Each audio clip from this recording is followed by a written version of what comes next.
Hi everyone and welcome back. In this video, we are exploring the next of the Hermetic principles. This is the principle of polarity. Yes. The principle of polarity. Polarities are created in two-dimensional reality. They do not exist in one-dimensional reality. They begin in two-dimensional reality. Now, when most people, again, think about polarities, they think the way, well, more scientific. The things that you and I have talked about. So, It's magnetism, right. electricity, your positive negative charges, your north and south magnetic poles, Yes. things like that. Yes. And that is part of it. And even mathematically. Sorry to interject again, but your positive and your negative numbers. Yes. Yeah. Yeah. All of that is a creation of two-dimensional reality. Okay. All of it is. Okay. That's what two-dimensional reality kind of does.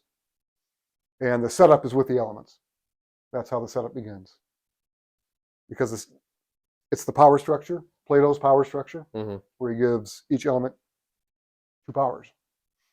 One proper to itself, the next is a means to transmutate into the next one. So water is cold and moist, air is moist and hot, fire is hot and dry, earth is dry and cold. Okay. The polarity structure that's set up is hot, cold, moist, and dry. Those are the two first of those are your elemental poles, essentially. That's what we're talking about. And so you're talking fire and earth there? Of what? What do you mean? As far as the elements go, with No, each element, we're not talking fire and earth, air and water, or anything like that. Right now, we're just talking about the powers themselves. Okay. Okay. And what those powers mean. Okay. So the structure of the powers is you have your poles of hot, you have your pole of cold, you have your pole of dry, and you have your pole of moist. Okay. Okay. Okay. And then the elements take them. And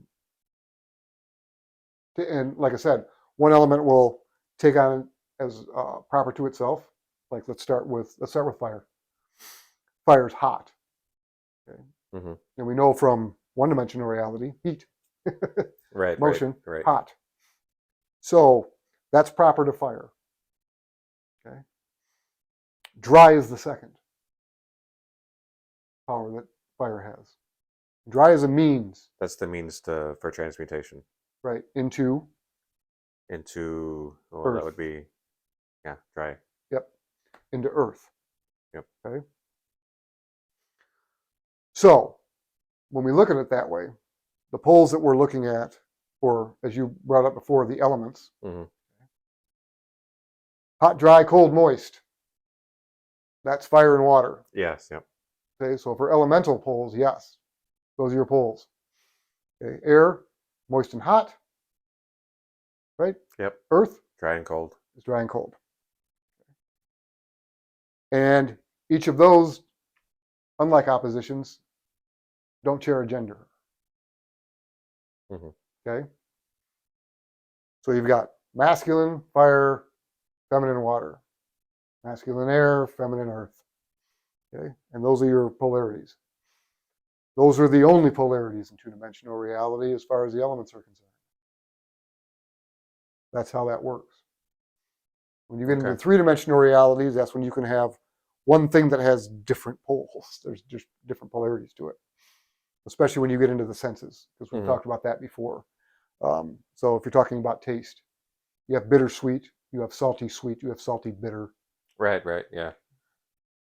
They're still polarities. It's interesting. However, scientifically, there's more than one for three-dimensional reality. Anything that exists in three-dimensional reality will have more than one polarity associated with it, which is interesting. It is very interesting because, like I was saying, scientifically, you can look at one of the most basic molecules that forms the basis for almost everything, and that's water, H2O. Right. And if you look at the molecular structure, it forms a mini ionized unit with the hydrogen atoms sharing a slight negative charge and a slight positive, or slight positive and a slight negative charge on the oxygen atom. Right. And so you have a mini dipole or polarity situation going on there. Right. Interesting that you brought that one up, because hydrogen is actually the proof that two-dimensional reality exists in 3, as far as the elemental table is concerned, because there are no neutrons. Right. There is just electron, proton. Electron and proton, yeah. Because neutrons aren't needed, because there's only one of each of the other. Right. There's only one proton, so there's no protons fighting each other. Right. Essentially. So again, we've got that's another pole. So yes, that does come into effect. When we're looking at that, and then again, because we're talking about three-dimensional reality now, okay, and then the different poles that they create, and how polarity works, we can get into all sorts of different things. But elementally, three-dimensionally, there's only 2 that are polar opposites: fire and earth. Fire's bright, thin, has motion. Okay, earth is dark, thick, and quiet. The other 2 elements borrow their qualities, so they're not true poles to anything. So there's only 2. The other elements are mixed together. And that's kind of how three-dimensional reality works with polarity. That's why you can have more than one on certain things, because we live in a reality that is mixed elementally. Right. All the elements are mixed together. And that's where you get the ability to shift by focus, poles you're on. And that comes into the pendulum swings that we'll get into in a little later in this discussion. But that's how you work the poles three-dimensionally, after you understand the rules of them two-dimensionally. Okay. Well, this will also tie into one of the later principles that we'll get into also, I'm sure, and that's the principle of gender, with all of the elements existing in everything. Well, yeah, because physical gender is a pole. Mental gender isn't. And again, we can tie into the elements again. So then your mental gender would be more air, water, where your physical gender would be fire, earth. Because physically, they're 2 separate, completely opposing energies, where mentally they're not. It's a creation. It's a creation, so but it's also... It's a creation for survival. It ties into, that's exactly it, but it also ties into how the elements express themselves. I mean, air and water, communication and feeling. Right, yes. And then air and water, the only difference is one's thick and one's thin. Right. Everything else is exactly the same between the 2, which is why it can get confusing too, especially when it comes to mental gender. I mean, especially nowadays, where we're at now. Why is there all this confusion about it? That's why. Because people are only thinking about the aspects of air and water, and they have left out fire and earth. Right. When you can't just look at it one way, you have to look at it through all 4 elements. That's how that works. Everything's there's a division there. All tied together, yeah. Because physically, yes, there is a huge gender division physically. Okay, that is known. That's where you get into your chromosomes and all of that big debate that's going on about the XY and the XX and this is where I think a lot of the scientific discussion has kind of gone off the deep end, where people are pushing the idea that everything is going crazy with the principle of mentalism. Everything is mental and quantum and energy, and nothing is real. Yes, because they're all going about feeling, okay, and then processing the feeling. Like, okay, you can process all the feelings that you want, but there's physical characteristics that you can't feel away. Bone density, muscle mass. Okay, it's almost like, okay, we'll put it in these terms, because I just saw somebody mess this up on a video I was watching earlier. Okay, I was watching a video of this girl, and she was talking about center of gravity. And she was talking about how the center of gravity between men and women are different. And that's not true. The center of gravity is exactly the same in between genders. The center of balance is different. Yeah. And that's not the same thing. Everybody's center of gravity is in the same spot. Mm-hmm. Okay. However, the center of balance in a man is in his shoulders, and the center of balance in a woman is in her hips, which is why women do the balance beam and men don't. Because a woman can do a backflip on a balance beam, land, have her shoulders go out, her hips stay centered, and stay on the beam. When a man does it, if his shoulders move, he falls off. Right. It's also why you can have a woman stand with her back straight up against a wall and she can touch her toes. And a man will fall on his face unless he steps away so he can push his buttocks out when he falls over to correct it. Okay? But that's the center of balance. That's not the center of gravity. Everybody's center of gravity is here in both genders. So you could say that the center of gravity, again, is water and air, and the center of balance is fire and earth. So you can separate those right there elementally. It doesn't mean anybody's wrong. It just means that people are looking at things in the wrong light. And they're mixing them together, which is really frustrating. At best, the picture that they're looking at is incomplete. Yes, it's very incomplete. And it's incomplete because they're only looking at half of the picture. That's at best. And unfortunately, there are some people that may be trying to drive the narrative that way. Well, there's always going to be people that do that. And there's always going to be people that go the other way and go, no. Right. There's no inclusion at all. It's all fire and earth. No, it's not. Right. You know? And again, Hermetics came out and went, well, there's physical gender and then there's mental gender. There you go. And they did it a long time before any of these discussions were happening. Oh yeah, that's what we're talking about. Is all of these principles that we're discussing exist pre-tradition, pre any tradition. Yes. You know, this is the beginning of science. Hermetics were the beginning of science, essentially. Beginning of science, but also of religious tradition. Yeah, everybody went, how? Because at the time, philosophers were going, okay, how does this all work? Because, going scientifically, that's astrology ties in these aspects. Yes, but astrology also follows the principles of Hermetics all the way down. So everything kind of starts with the Hermetics and then goes forward. Right. If you don't have something like that, principles at the core of what you're doing, you can't build a structure on it because that's the foundation. Right. And without the foundation, your structure will crumble, which is what we're finding out now. Because you have all of these people that are out there, oh, it's this. And they'll put all of this stuff together, and then somebody will come along and go, yeah, your foundation doesn't work. And here's why, and lay it out. And then they get upset, and it goes completely emotional. Right. Because they're upset that it didn't work.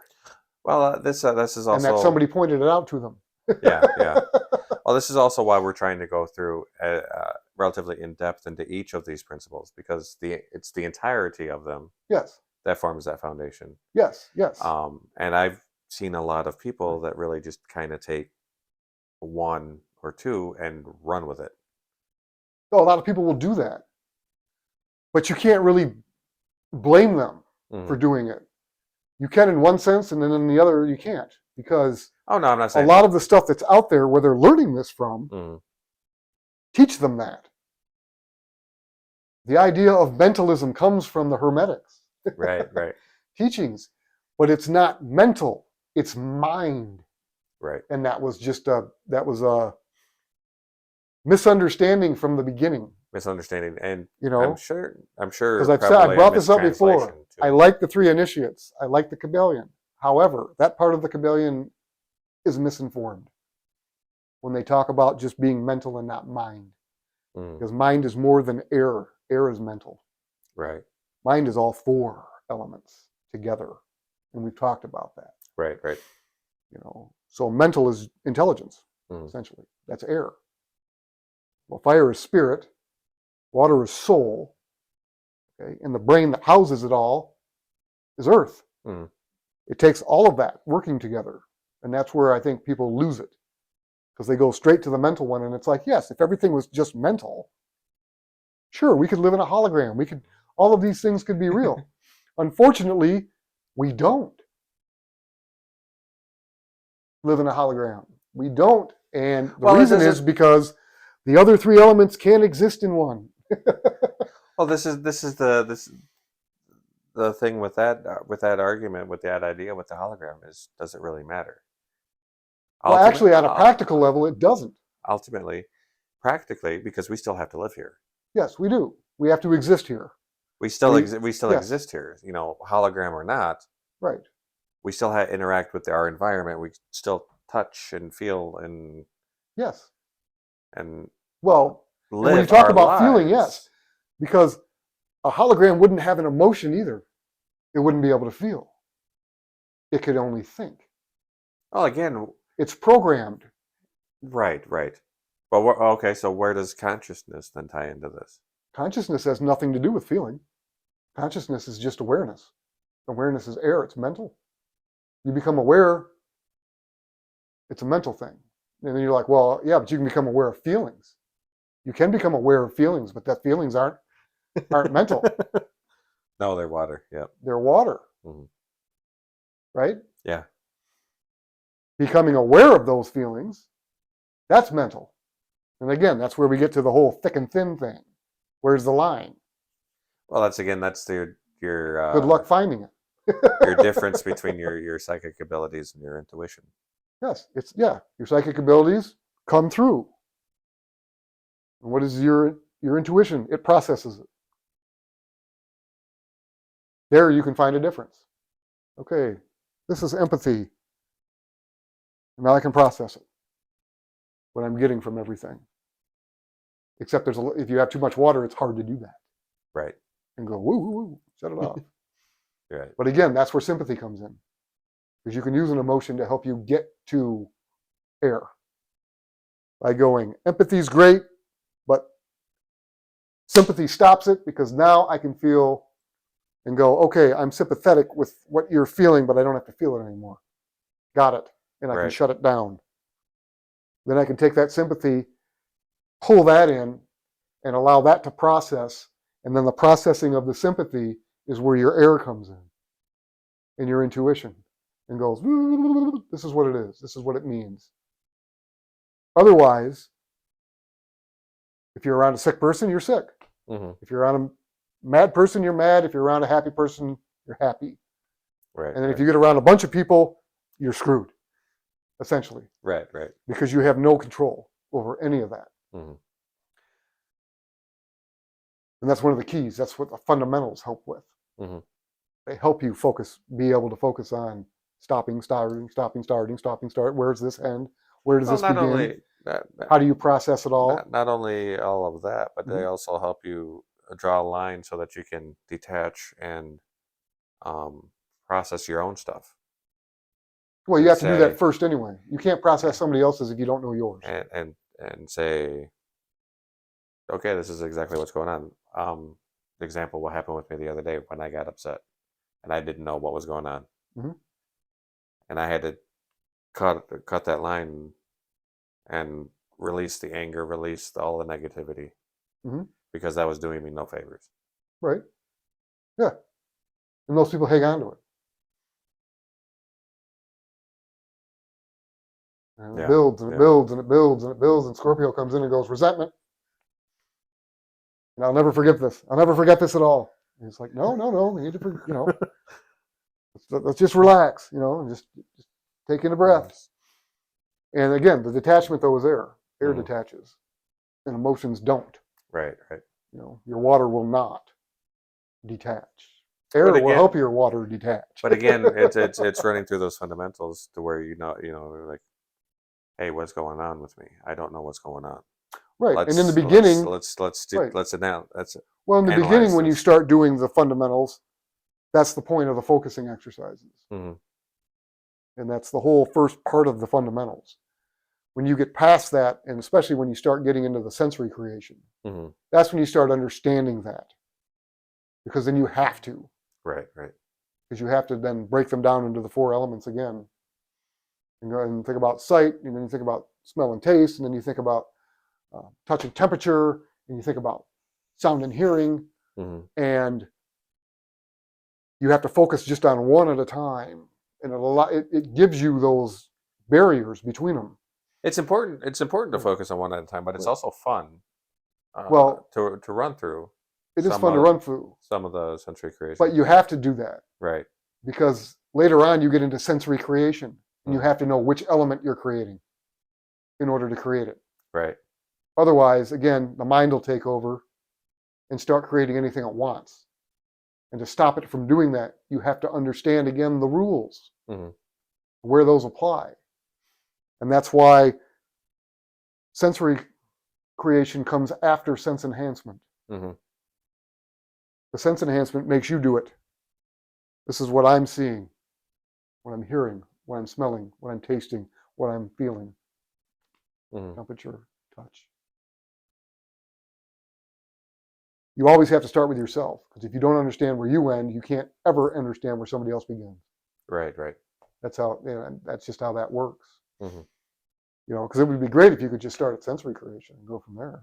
Hey, 3 exercises and I'm good. Oh no, Nope. I've been working my way with the fundamentals for a while now. You know that I've been working with you for a while.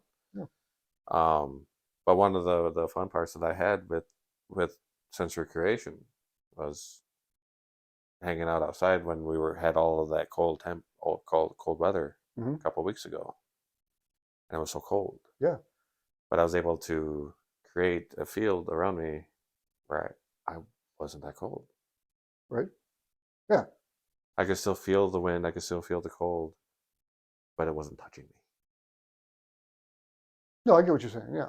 Yeah. It wasn't affecting you like it would most people. Right. No, I get that. Yeah.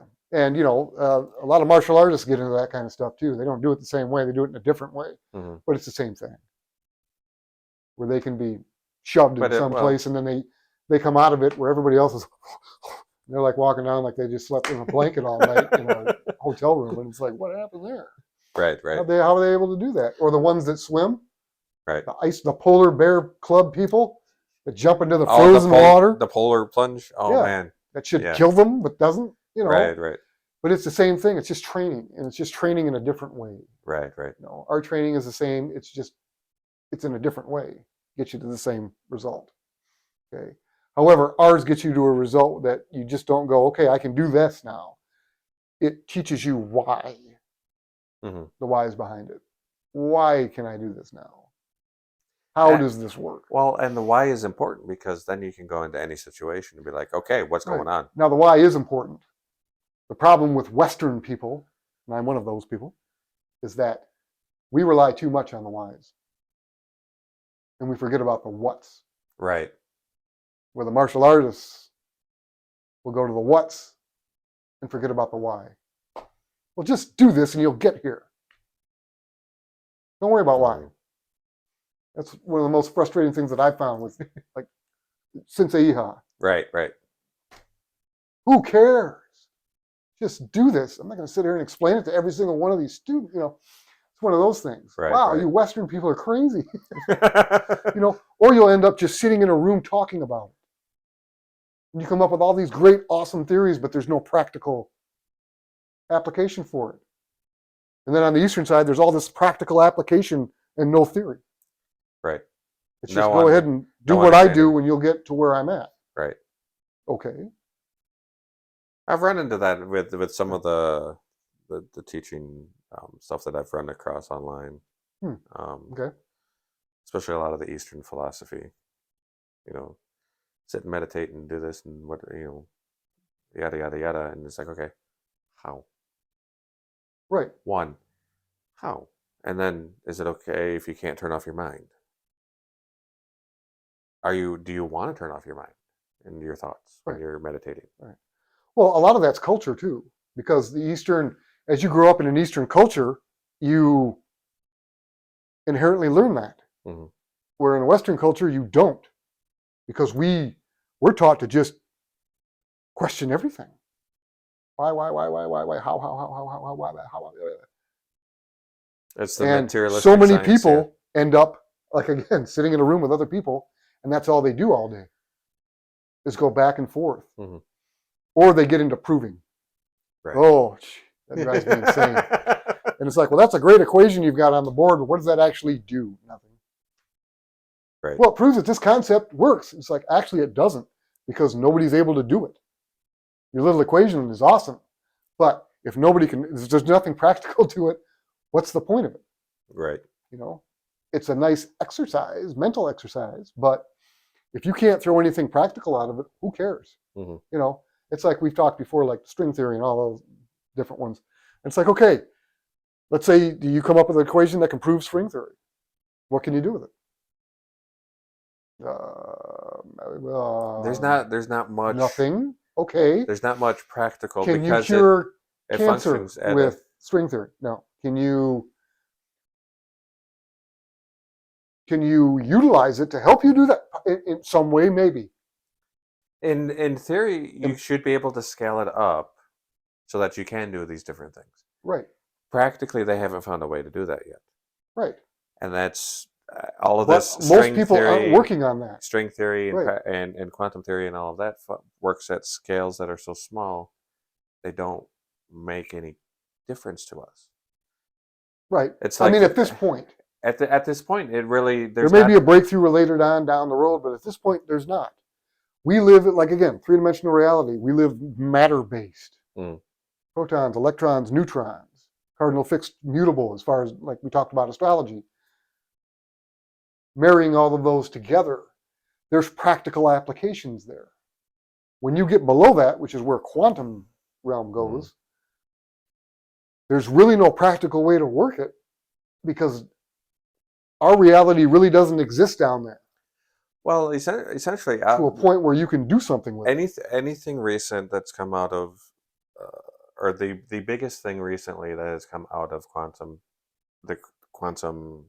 physics that I've seen that does tie in practically, that we have a practical way to work with, is this new acknowledgement of the quantum 0 point field, they call it.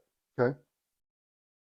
And essentially, when you look at the idea of it, it's aether. Right. It's the spirit of the universe. It's things that right. Agrippa, but to me, it's just another title. It's just another name for it. Right. It's just another name for it, and it doesn't mean anything. Right. I mean, it doesn't. It's just science has now proven it, and I'm like, oh, okay, cool, but we already know that. Right, but have they proved it? Yeah, but the thing is, though, science doesn't actually prove anything. Science works with proofs. Proofs don't prove anything. They give you a mathematical equation which says this should work. And here's the proof. But it's like, that's not actual proof. Right. Okay. I can move my hand. That's proof. Writing an equation down that says that I can move my hand is not proving that I can move my hand. I mean, that's what I mean.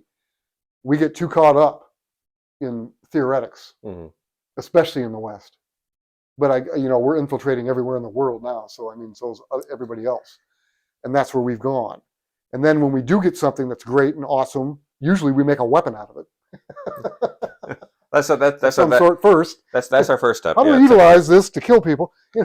That's typically our first step.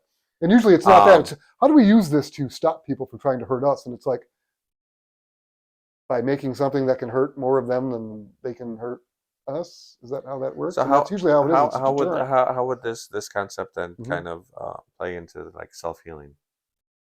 Some of this, say someone has a spinal injury. And somebody has a spinal injury. They'll never walk again. Right. And they're able to work with the energies in their body to regenerate. Right. But when you're talking about working with the energies in your body, you're talking about matter. So you're going back to protons, electrons, neutrons. You don't go further than that in healing. Oh, I know. Because there's nowhere to go. Because we can't understand anything on a practical level of how that actually affects us. We know that there are occult virtues that come through aether that aren't elemental. We know this. Tapping into the quantum realm is trying to tap into that.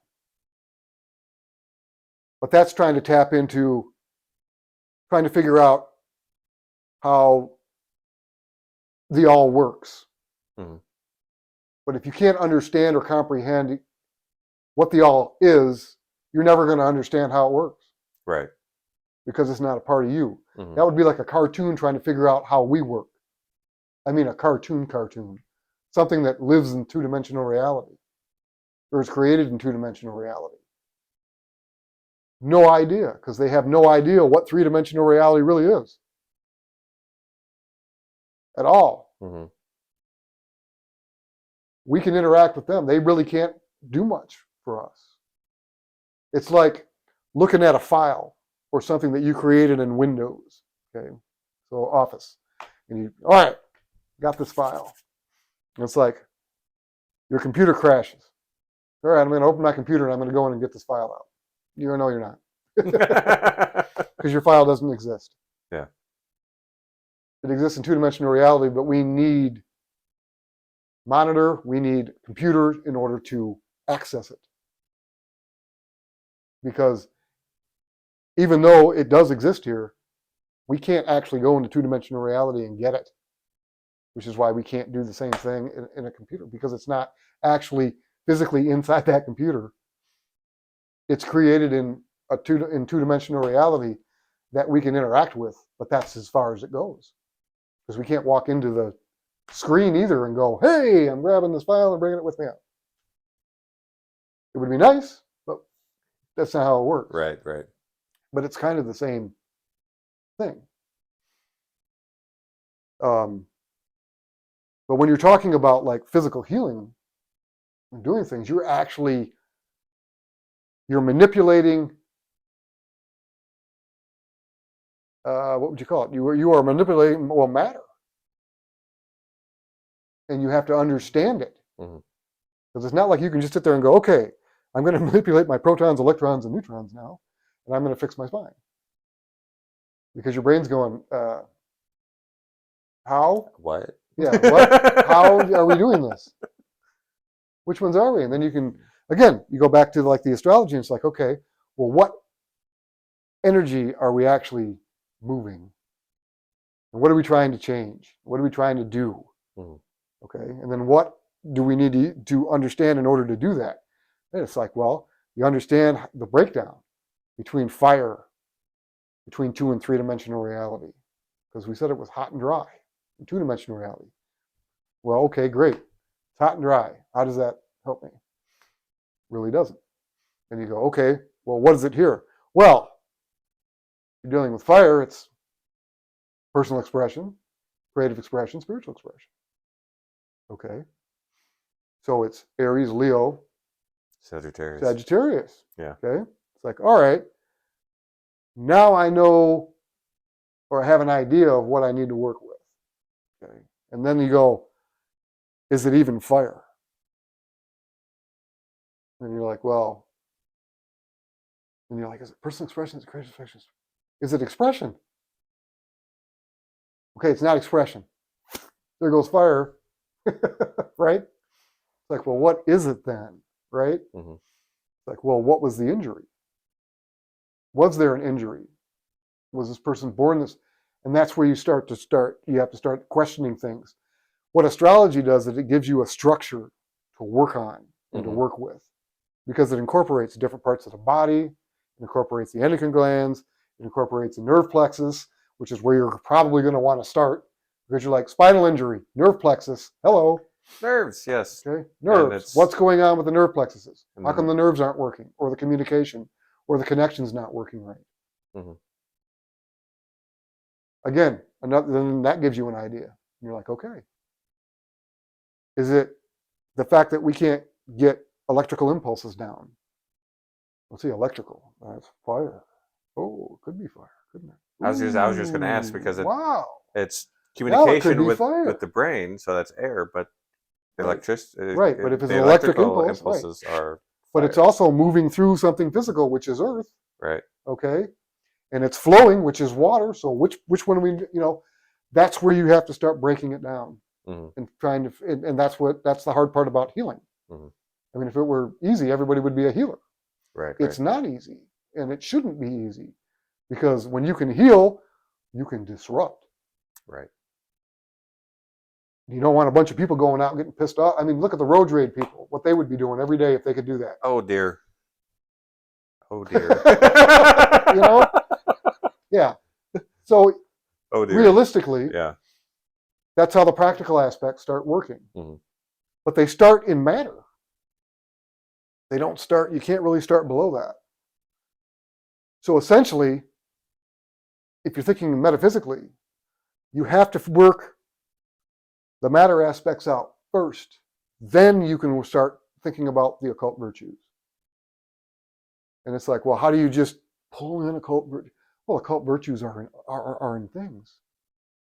They're in crystals and stones. They're in herbs. They're in animals' energies. They're in metals, right?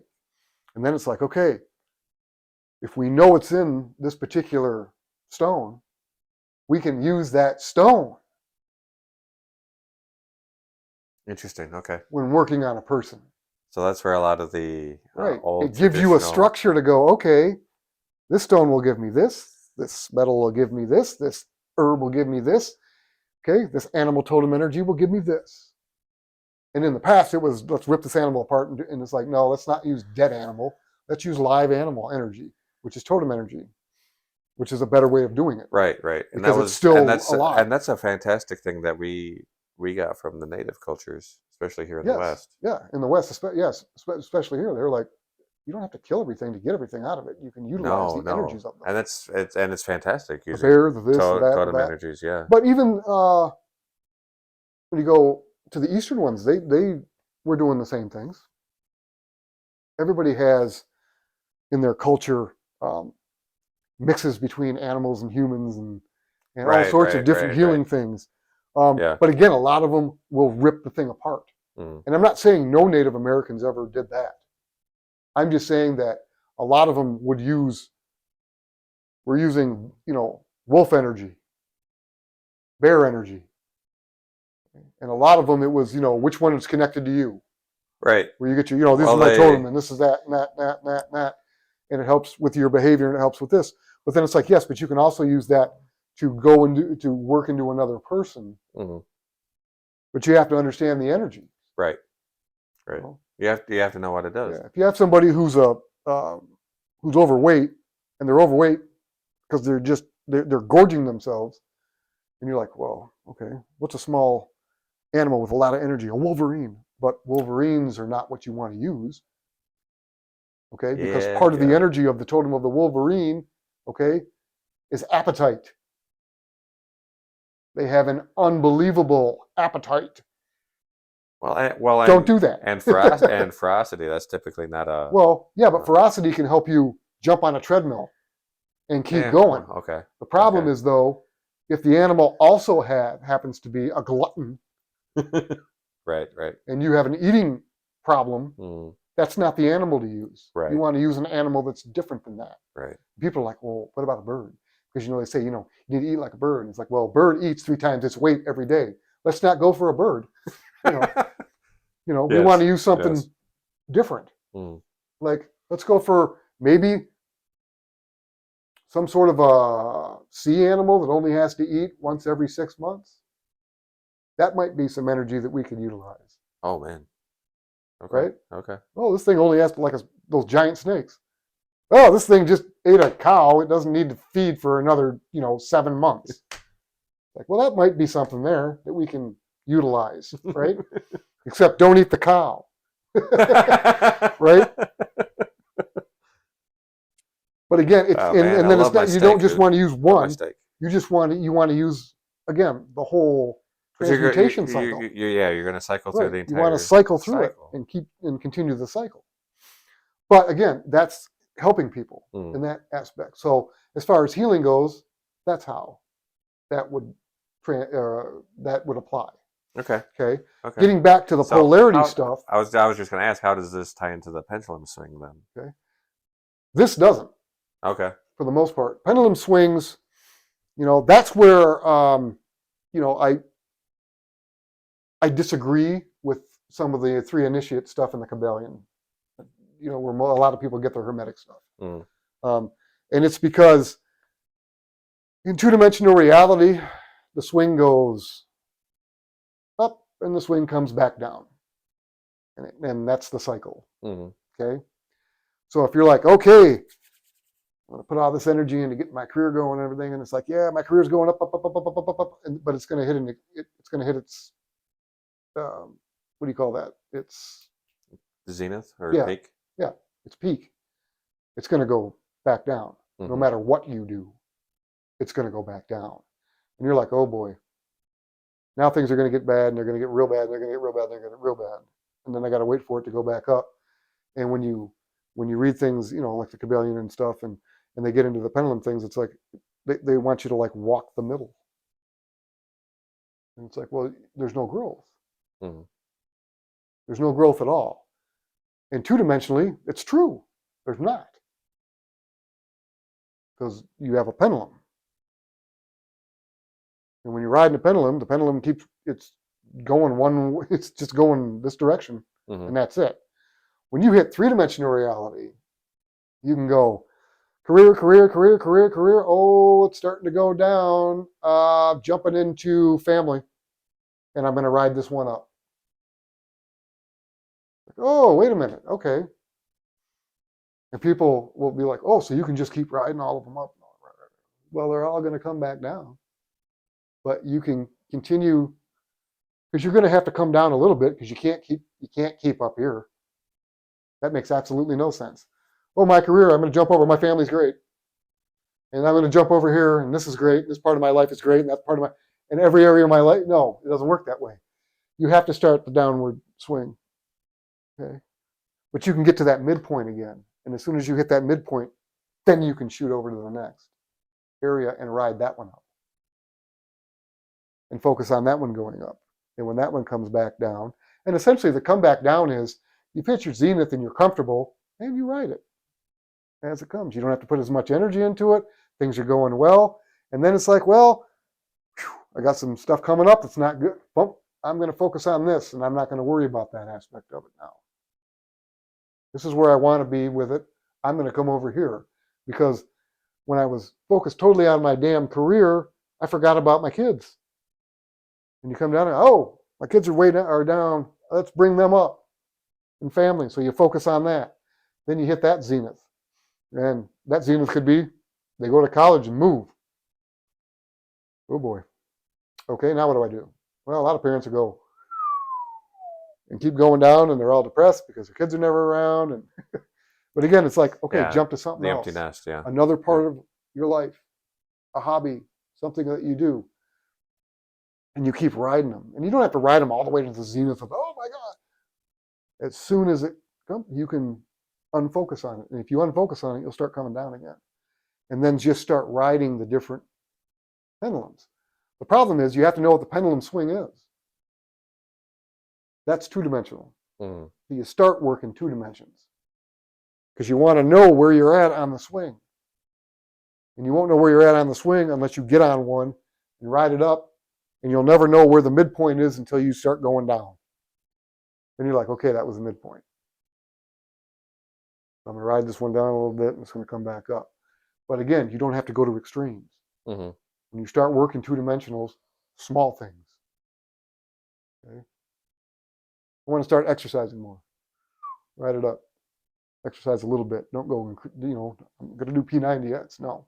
Okay? I'm going to start walking 4 blocks every day. That's going well. That's going well. That's going well. Well, now my legs are a little sore. I may need to think about something else.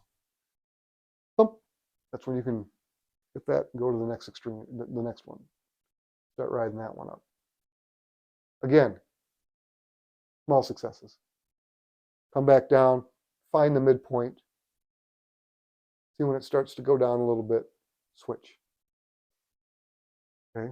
Or ride it. You can even, I would suggest riding it to that zenith point to see what it is, what is it, so you'll know where this is going to take you if you don't jump when you need to. But if you don't jump when you need to, you're stuck in 2. 3 is the line that connects them all together, and that's what you need to find. Where's that line? where I can focus on one thing and not the other. And when have I rode this to its, again, zenith, and have it come down back to the midpoint and jump to the next one or refocus on something else and ride it that way.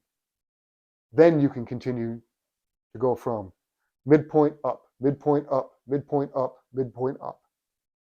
Now, there will be circumstances in your life where the pendulum swing is just going to go. Mm-hmm. And there's not a whole lot you can do about it. Things in life happen that way. Car accident, bam! Downward swing, Mm-hmm. But then again, when you hit something like that, know that downward swing is going to hit a zenith and come back up. Mm-hmm. And when it comes back up, you may not, depending on what happened, you're paralyzed from the waist down, car accident or something. When you hit the midpoint, you're not gonna get your legs back. Move. Focus on a different area of your life. Okay, come back around. Or if you want to ride it up, build this up. Build this half of your body up so that it can kind of make up for this part not working. Mm-hmm. So you can move yourself when you need to quickly. Build your muscles up on your upper body. Don't worry so much about this. But again, you can't do that too much, because if you do that too much and this can't keep up with it, your body's going to have problems. Right.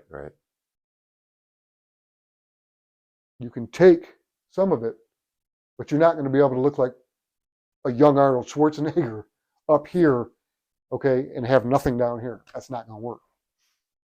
Unless you want some serious problems down here afterward, because at the same time, this won't be able to support this. And I don't mean the legs. I'm talking about here, your core. And depending on where it is, you may not be able to work that core as much, depending on where your feeling stops. Right. Thing.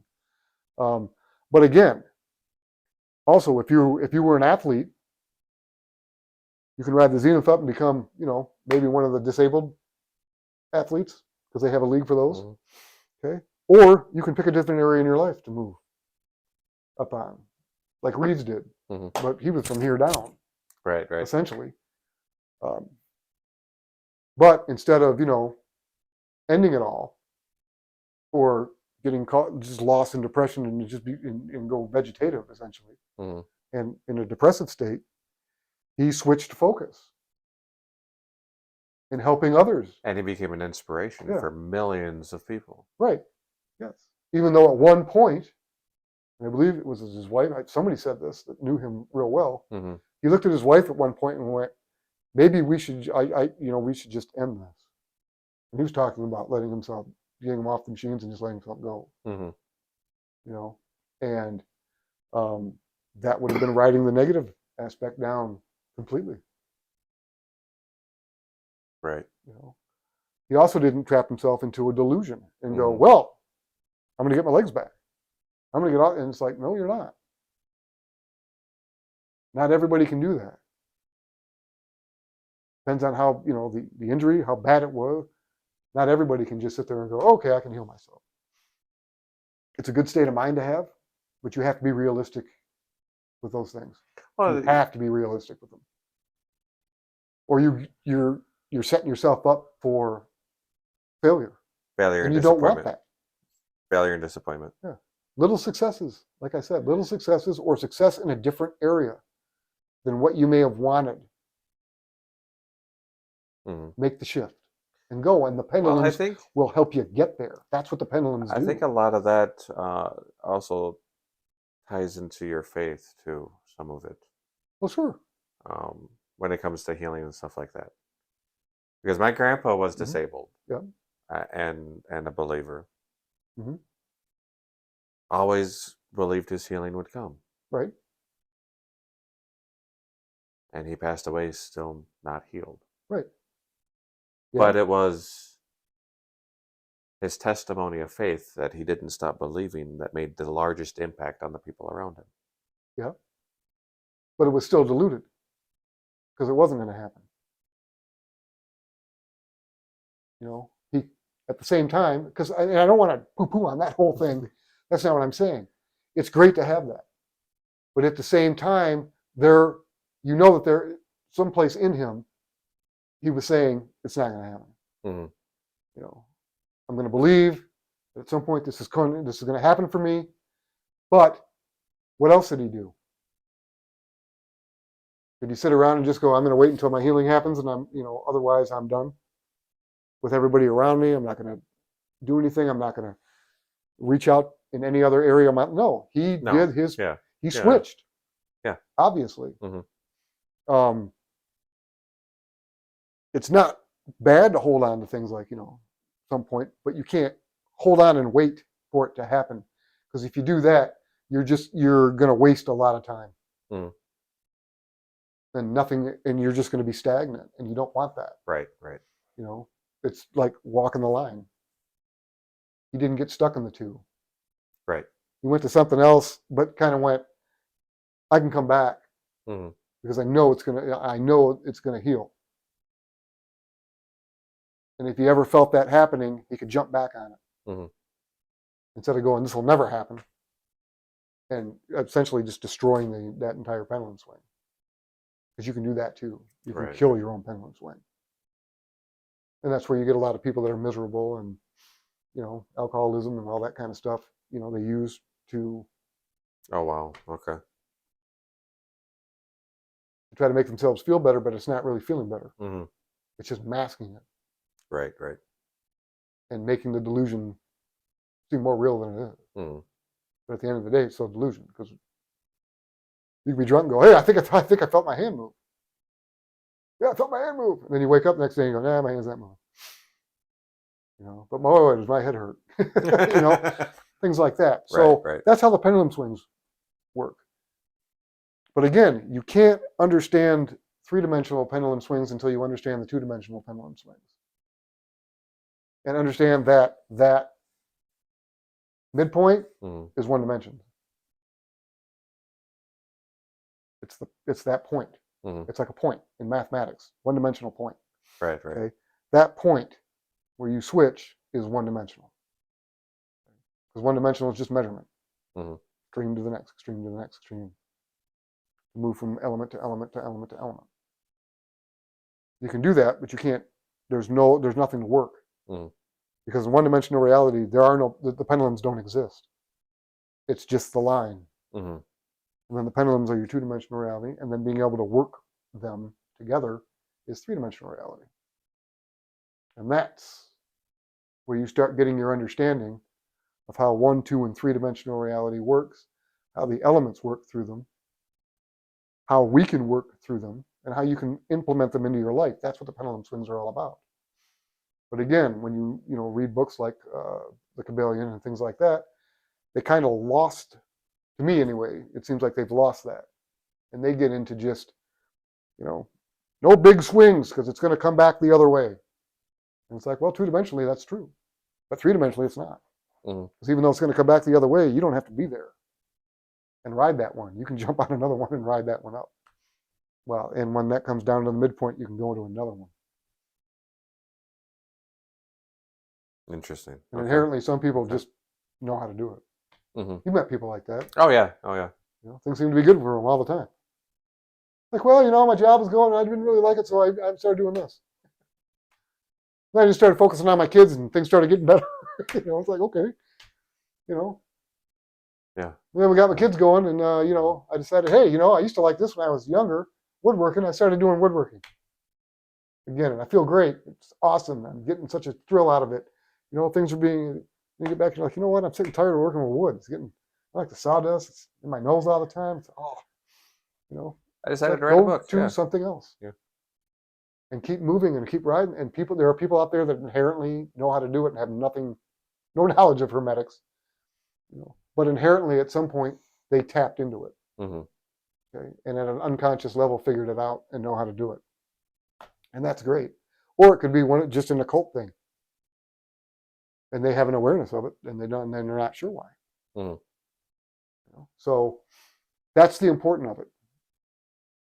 Okay, so you don't want to be terrified of the backswing, which is where a lot of people go with it.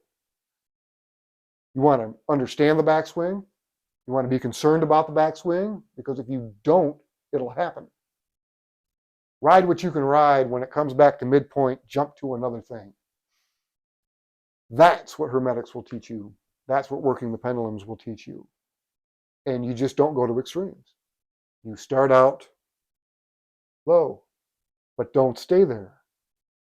Mm-hmm. Understand the swing, understand the midpoint, and jump to the next one. Best way to work them. That's really the only way I think to work them. Okay? And then you can utilize that to plan and schedule your life, essentially. Mm-hmm. And again, there's certain things you're going to have to not do. You know, some people out there, for whatever reason, aren't going to be able to ride certain pendulum swings. Go to a different one. Don't sit there and just keep jumping in the middle on one, trying to get it to move. It may not move. It may not be ready to move. You may not have the skill set to move that one. You know, I'm going to be a professional athlete. You're not athletic. Right. If you're not athletic, or you're a massive asthmatic, it's not really going to happen. Mm-hmm. Maybe chess, you know, or something like that. You may have to just change. But you are not going to be able to ride the basketball. I want to be the next, you know, Magic Johnson, LeBron James, Michael Jordan, Larry Bird. Well, you're 5'2". I mean, you could probably trash talk like Larry Bird, but right. But you can't back it up, because all you have to do is this: block, block, block, block, block. But you know what I'm saying, right? You know. And let's bring somebody up. Kevin Hart. He's 5'2", right? Yeah. He's not going to be a professional basketball player. He knows he's not going to be a professional basketball player. But what does he do? He works out all constantly, and he's in really good shape. Right. Always has been. He didn't allow the backswing to go, I'm just going to sit around because I'm small and I'm going to gain a bunch of weight and I'm just going to sit around and watch TV. Okay. He didn't do that. He said, well, obviously I'm not going to be a professional athlete here. I can still be athletic. I'm not going to be an athlete, so we'll try something else. Here's comedy. We'll see where this goes. And he's been riding that wave. But at some point, he's going to zenith, and he's going to come back down. And they all do. Mm-hmm. They get older, younger people, they don't connect with them like they did before. It just happens. Because it's not your generation anymore. Mm-hmm. One of the big ones I'd like to talk about is Robin Williams. Yeah. Robin Williams, from the get-go of his career, shot straight up. I mean, he had Mork and Mindy. Then he had all the movies. He had Aladdin. He was skyrocketing. Good Morning Vietnam. I mean, all these movies. Oh, yeah. Yeah. And he hit a zenith. Mm-hmm. And then all of a sudden, you know, he wasn't the top draw anymore. I think the last 4 or 5 things that he had tried didn't really work out. And instead of hitting the midpoint and jumping on another one, he rode the midpoint down, trying to recapture what he had before. And I think that was one of his biggest problems. And then tried to use medication to mitigate it. To cope, yeah. Delude himself into thinking, yes, he's still the same, where he didn't have to do that. He just had to just jump on another pendulum and ride it, and he didn't. And that's too bad, because I enjoyed him immensely. I think he was a really good human being. Oh, yeah, absolutely.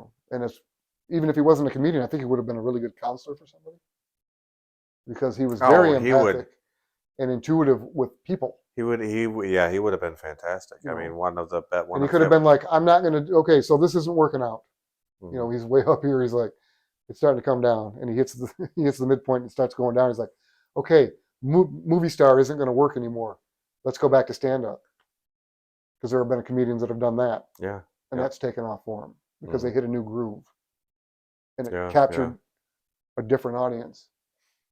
But as we get older, that's going to happen anyway. I brought up Sensei Iha earlier, 92 or 93, somewhere around Wow. Okay. there. Okay. He's not going to jump into tournaments and be who he was back in the day. I mean, even in his 40s and 50s, he was that guy, but he's not going to be now. Mm-hmm. But if you look at him, he's much, much better off than he was. Mm-hmm. Or not, I shouldn't say than he was, than most people his age. He can still drive. He still can walk. He's not in a home. He's got his mental faculties. He's still very active. Yeah. Right. He's still an active person. Not as active as he used to be, but he's still maintaining it. That's a whole part of it. Knows how to ride. That he figured out how to ride the wave. Not only martial artist, but he's a teacher. That'll never. He doesn't have to worry, except for people that look at him and go, "This guy's like 93 years old. Why should I listen to what this guy's got to say? He's probably going through Alzheimer's." No, that it's like on what grounds? Because a lot of older people do. Really? That doesn't mean he's gonna. Well, you got to figure out the guys from Okinawa. He's not gonna have a lot. Yeah, but I know that. You know that. Most people looking at him don't know where he's from. Right. Or who he is. Mm-hmm. And to maintain his the health that he has. To maintain what he has. I watched him. At one point, he would go to the grocery store, walk behind the cart, kept his legs in shape as he started when he was getting older. So he kind of went there instead of trying to go to the dojo every day and work out with everybody. It was like, okay, we need a little shift. Okay. I've also watched people fix their gait doing that. Because really, in order to fix your gait, you have to do this. If I can do this with my legs a little weird, but fix your gait, you have to kind of walk like this, like you're marching. Really? Okay. Fix your gait. Okay. Now, walking down the street like that would probably going to get you in an interview with a cop by somebody going, "This guy's off his rocker." You have a shopping cart in front of you, and you do this. Nobody is even going to care because they're only going to see the shopping cart. Right. And you're not some weird guy marching down the street. You're just somebody walking behind a shopping cart. And there was one point in time in my life where I had to do that. I had an injury and I had to fix my gait, and that's what I did. I went to Meijer and went down the aisles that way. And it just looked like I was shopping and walked kind of weird if you looked at my legs. But that's, same thing. Talking about, sensei and stuff, that keeps you active, keeps you going. You didn't just go home and, I have no energy, I'm going to sit down. No. Well, that goes back to what we were talking about with the cultures from the East, too, with the practical knowledge that they have. Mm-hmm. He knows to do these things to stay alive. Well, with him, I think he's one of those inherents with that one, because a lot of the masters in Okinawa and things like that, when they get higher up, they don't. They stop, and then their bodies break down because they stop. Okay. And you can go back. You can go to the was it Christian Bale Batman? Yeah. Movies from the second to the third. That's what happened to him because he stopped being Batman, and all the cartilage in his knees and stuff went out because he wasn't working them anymore. He wasn't active and he wasn't doing anything, and his body completely just broke down on him in that movie. And unfortunately, real life isn't like the movie because he came back from that. Right. Most people don't come back from that because you get to a certain point and it's done. It's not like you can just start pumping cartilage back in your knees and things. Well, although there may be some things that can do it, because I knew a guy that took a supplement. I'm not even going to mention it because I'm not pushing anything. He took a supplement and he said that he grew 2 inches because he had what's the spinal thing where it? Oh, scoliosis? No. Disc. Where it starts to dissolve.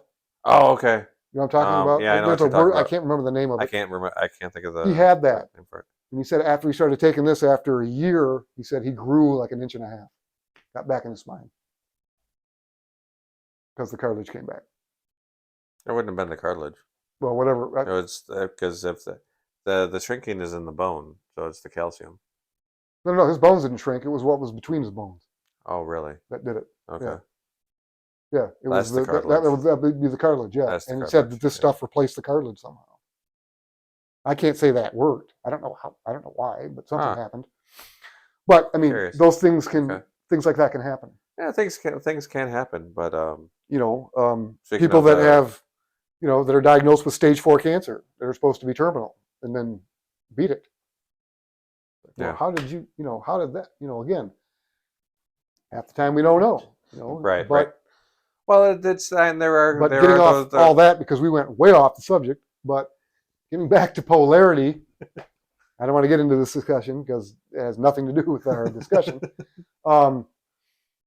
That, you know, polarity is important. It exists. You need to know how to work it. And the way that we work and understand polarity, for the most part, is pendulum. And pendulums is also a great way to understand oppositions in astrology. Okay. Because you have positive and negative aspects Right. to Right. oppositions. Mm-hmm. The thing with an opposition, though, is that they're the same gender. So they do have something in common. But the positive and negative characteristics of oppositions do not work together at all. They don't like it. And they play out in others. You'll see it in others. Something you inherently about you don't like about yourself. That's you what see it in somebody else and go, I hate that person. When he does that, and everybody else looks at you and like, what? It's not a big deal. Who cares? He picks his teeth or something, you know, every 2. And it's like, because when you go home, you do it all the damn time and it drives you crazy. So you're really mad at yourself. That's what I was going to say. And you see it in other people. Essentially, oppositions are holding up a mirror. Yeah, and it's you're seeing the reflection of your own crap that you don't like that plays out. However, to understand positive and negatives of each sign, as far as polarities go, Mm-hmm. okay, or in oppositions, okay, you'll look to the pendulum and go, okay, here's the positive aspects, here are the negative aspects, because the elements can work the same exact way. Mm-hmm. And I shouldn't say can, will. Okay. And it's just a matter of refocus. Mm-hmm. Okay. You can't live in fire your entire life. You can't live in water. You can't live in air. You can't live in earth. Well, it's an accumulation of them all. Well, I think probably one of the most important parts that you mentioned, dealing with polarities, is you can't be afraid of the negative. It's going to come back down at some point. Right. It's just you don't have to write it all the way negative. Right. Yeah, and you bring up fear. Mm-hmm. Fear's an interesting one. Okay. Right? Yeah. Yeah. Because you're afraid. There are healthy fears. Right. Yeah. Well, yeah, you have to have fear or else you'd get hit crossing the street. I'm not afraid. Bus hit you. Okay. Probably shouldn't have done that one. Should have been a little fear there. You know, that's hot. Okay. You'd be afraid of that so you don't like. What's that smell? Man, that hurt my hand. Let's do that again. You know, if I do the same thing, I'll get a different reaction or whatever. But yeah, so fear is healthy. Worry is not. Worry is being afraid of something that didn't happen. It hasn't happened yet. What are you afraid of? It didn't happen. But it could. Okay, you can be concerned. You can plan for it, but don't be afraid of it. Because if you're afraid of it, it's going to rule you. That's very interesting, because that's a lot of the fears that hold people back. Fear of rejection. Yep. You're worried about something that has not happened. Fear of judgment. Yep. Yeah. You're worried about something that hasn't even happened. What are you afraid of? It hasn't even happened. Why are you freaking out about it, right? Wow. Okay. Wow. So that's what worry is. Fear's good. Worry sucks. Worry stops you from moving forward. Creates a lot of self-doubt. Yeah. And right. What does fear do? Fear is helpful.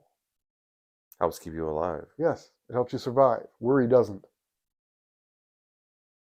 Because you'll just sit back and do this forever. And you'll be afraid to do anything.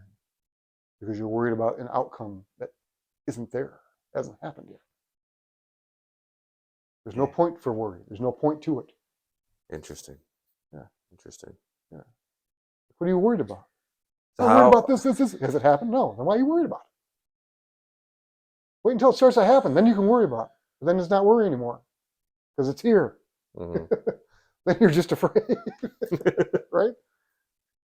Yeah. So that's worry. So then what is being afraid of something that's already happened? What would you call that? There's a word for that. Being worried about something that's already happened. Mm-hmm. So if worry, or not being worried about something that's already happened, being afraid of something that's already happened.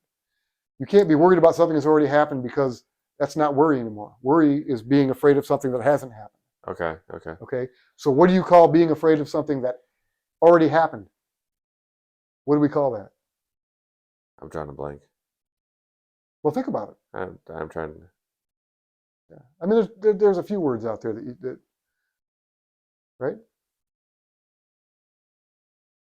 Afraid of something that already happened. Mm-hmm. Guilt? There it is. That's all guilt is. You're afraid of something that's already happened, that you've done. You feel guilty about something, right? Wow. Already did that. Well, you already did it. Why are you afraid of that? It's over. It already happened. You know the consequences. You did it. Yes, but I feel so guilty. Can you change it? No. Then why feel guilty? Guilt serves no purpose either. Guilt and worry. And how many people live in those two areas? Everybody lives in those areas at different points in their life. At some point in your life, you're going to be in one of those or both of them. Mm-hmm. Wow. Yeah. So worry and guilt. No point to them. What do? Stop you. You feel guilty about something you did in the past, you don't do anything in the future. If you're afraid of something that could happen, you'll never do anything. And what happens? You stay stagnant. And what is that? Not working your pendulum. Not living. Yep. If you're on an upswing, or if you're trying to ride an upswing and all you're worried about is the backswing, you'll never get far. Or you'll miss your upswing because you're so worried about the backswing.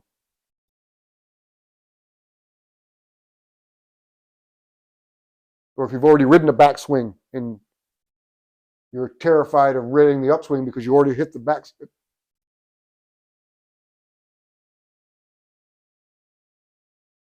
This is what I did the last time. Wow. I can't do this anymore because I'm not good at it. I hurt somebody. I can't do this again.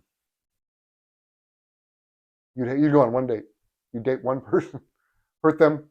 That's it. Never going to date again. Because why? Now, that's not concern. There are things to be concerned about. Mm-hmm. Yep. But that's not the same thing. No, because it doesn't eat away at you. It doesn't stop you from living life. It doesn't freeze you. It usually teaches you a lesson. Yeah. Concern teaches you a lesson. Mm-hmm. I'm concerned about this because I remember this happened. It's almost like, let's see, what was that? Well, lost that one. But hey, who knew? Right? But it's a teacher. Concern teaches. When you're concerned about something. Well, yeah, I'm concerned about this, but I'm still going to do it. I'm just going to make sure this doesn't happen and that doesn't happen, and I can see this and that and the other thing and the others.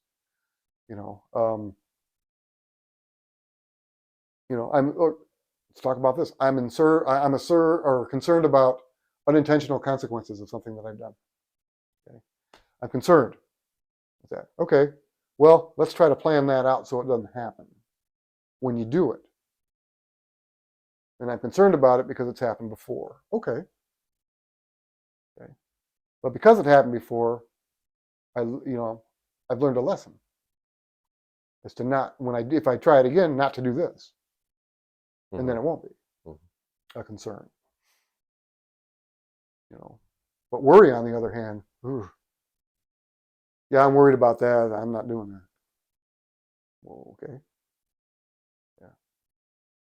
I rode a roller coaster before and it was horrible. I don't like it. Was it that one? No. So you're just never going to ride another roller coaster in your life because you rode one that you didn't like? Yep. Yep, I'm done. Okay, man. It limits you. It stops you. It's like the negative aspects of Saturn. Oh, yeah. Put the brakes on. Have a nice day. We do nothing. We limit everything now.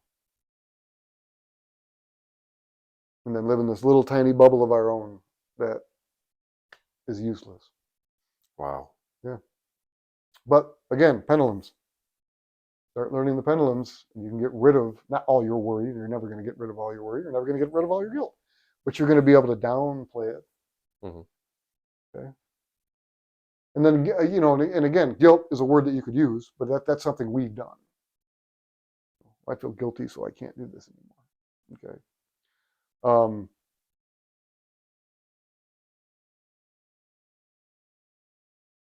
But if you've been hurt in the past and you're focused on that because of whatever, and you don't let yourself move forward, you can't go there either. Okay. It's all fear. The whole thing is fear. All of that we talked about, concern, it's all fear. There are good, again, positive aspects of fear, negative aspects of fear. Right. Okay. And it's learning the difference between the positive and negative aspects of them. Interesting. Okay. Yeah. What was that weird movie with Patrick Swayze? Roadhouse. Roadhouse, yes. Yeah. His character. Okay. He killed a man. That dog won't hunt. I think that was what's the guy with it? Sam Elliott's big line. Yes, yep. That dog won't hunt. He's trying to point out to him, you didn't do anything wrong. And even if you did do something wrong, learn from it and move on. But people get stuck. It's a fear pocket. Let's call it that. It's a fear pocket you get stuck in, and you don't leave it. And you can either let it control you, or you can learn from it and move on. Wow. Yeah. All right. Well, I think that's good for polarities. Yeah, that's kind of what we went kind of deep there at the tail end, but it happens. Don't worry about it. It's interesting to think about for sure. Yep. For sure. Yeah. Well, it puts a whole new light on everything too. It does. That's one thing that I enjoy about our conversations. Well, I do too. I enjoy these conversations just as much as you do. And the practical aspects, that's a practical application for the pendulums that most people can get and understand. Right. But the pendulums are unbelievably important. Polarity is unbelievably important. One thing we didn't talk about that I want to hit on, though, we talked about three-dimensional reality for polarities. And again, you can learn and understand the rules of polarities. You do that in two-dimensional realities. You work it in three. But three, the same thing will have more than one polarity to it. And again, we talked about, tasting and all of that. Well, temperature too. It's not just hot and cold. Well, that is temperature, but not like touch. Okay. Touch, you've got hot, cold, okay, soft, smooth. Okay. Then you also have rough, smooth, right? So you have different polarities for the exact same thing. And all of those work on swings. Pendulum swing. Oh wow. Okay. Right? Yeah. Yeah. Oh, I like spicy food. Ride that sucker way up. Oh, until you get acid Come back reflux. down. It's not even that. I like spicy food, and I'm going to keep eating it. And then when you hit that midpoint, and you're like, go drink some milk or something that's not spicy, then you're in the bathroom and feel like your insides are about to just burn out of you. Yeah, that's riding a pendulum way too long, right? Same thing. Jump on something else. Okay. Well, we got spicy, right? I got spicy coming down. Where am I going now? Sweet? Where am I going now? Salty? Where am I going now? And you just keep moving. But a lot of people will stay on the one that they're on and think that that's just going to save them forever. And it's like, no, it's not. Or you eat bland food, nothing else. Oof. And that's it. Remember when I said, there's going to be certain things, right? That would be like you going, I could drink milk. Oh, that would not end well. No, it wouldn't. That's what I mean, though. You need to jump on another pendulum and get off that one because that one's not for you. Right. Dairy's not for you. But there are a lot of people that will do that. It's like people that are on insulin, diabetics, that, will go off it to eat like a cookie. And it's like, no, it's not for you. Jump on something different. Don't worry about sweet. Go for something else. Right. Right? And if you have type 2, what's going to help your pancreas? That controls your insulin. What's going to help that? Right. Okay. I'm not talking about injecting insulin in your body. That's not actually helping you. That's just getting rid of a symptom. Right. Bringing your levels back down. But what's actually going to help your pancreas?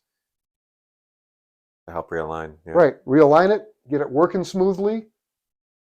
Working it, because, that's, again, endocrine glands, but that's something else that we're getting into later. And those exercises are coming. It's just a difficult one because they deal with hormones in your body, and it's kind of hard to factor in exercises for people that aren't used to it because they're dealing with hormones and right. And regulating them. And we don't want to mess with your hormone levels. Right.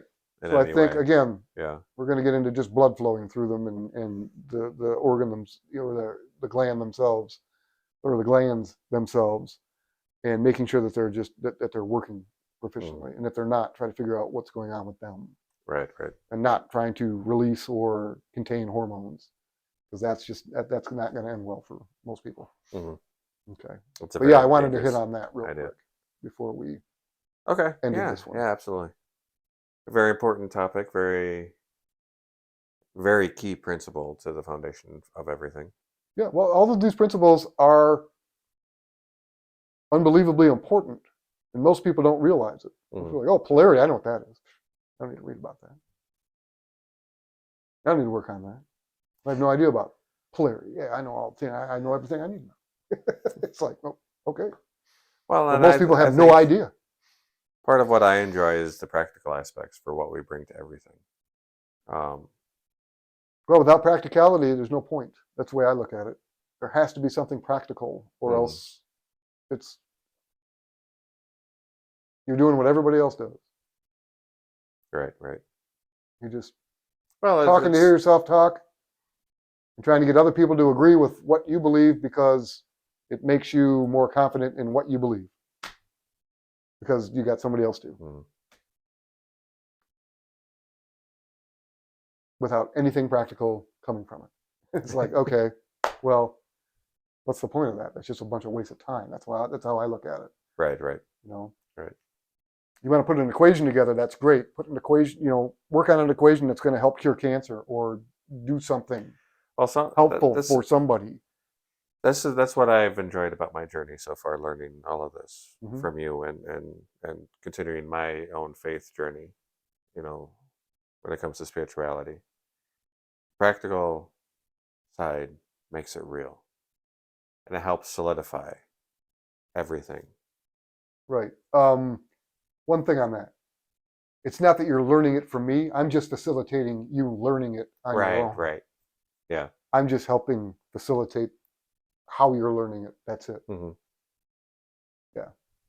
So it's not me. Right. It's you. Right. It's you. That is, yeah. That's I'm just giving you a template and showing you a template and guiding you through a template to get to a point where you're like, yeah, I get this. Because you come up with things that I don't know. That's a very good. It's not like I'm not Encyclopedia Brown or that little kid that knew everything. I'm not that. Right. I just went through a weird journey, and it took me all over the place. Mm-hmm. And I just was able to create templates that other people can follow to get where they need to go without having to go everywhere I went to get there. That's all I'm doing. Right. Because there's so much misinformation out there that putting together a template that gives you the good information so that you can start processing it, understanding it. Right. Putting it into a practical form, expressing it. That's the key.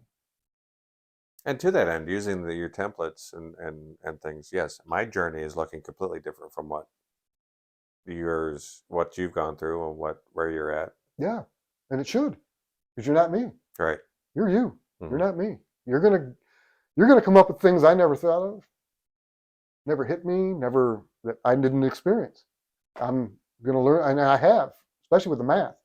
Math was your end. You're the math mate. I'm not me. All I was able to do was facilitate it and go, okay, let's take what you just told me and apply it to this metaphysics and let's go and see where that goes. Boom. And that just went, whoa, when we did that one. Right. It was like, okay. Yeah. Because before then I couldn't explain anything. I had experienced it, but I didn't know how to put it into terms. You didn't have the vocabulary. The magnitude, that. Yeah. And it was like, oh, okay, let's go here, man. Yes, I can take that and apply it to this, and wow, look what this did. But that was you. All I did was plugged it in and then gave it right back to you. It was like this, but that was all your stuff. That wasn't me. Right. I just have a knack for being able to do that. I mean, that's my thing. Yeah. But I think we're good on this one. I think we're good. All right. Thank you for joining us. And we do look forward to seeing you next time. Do remember to like and subscribe. Mm-hmm.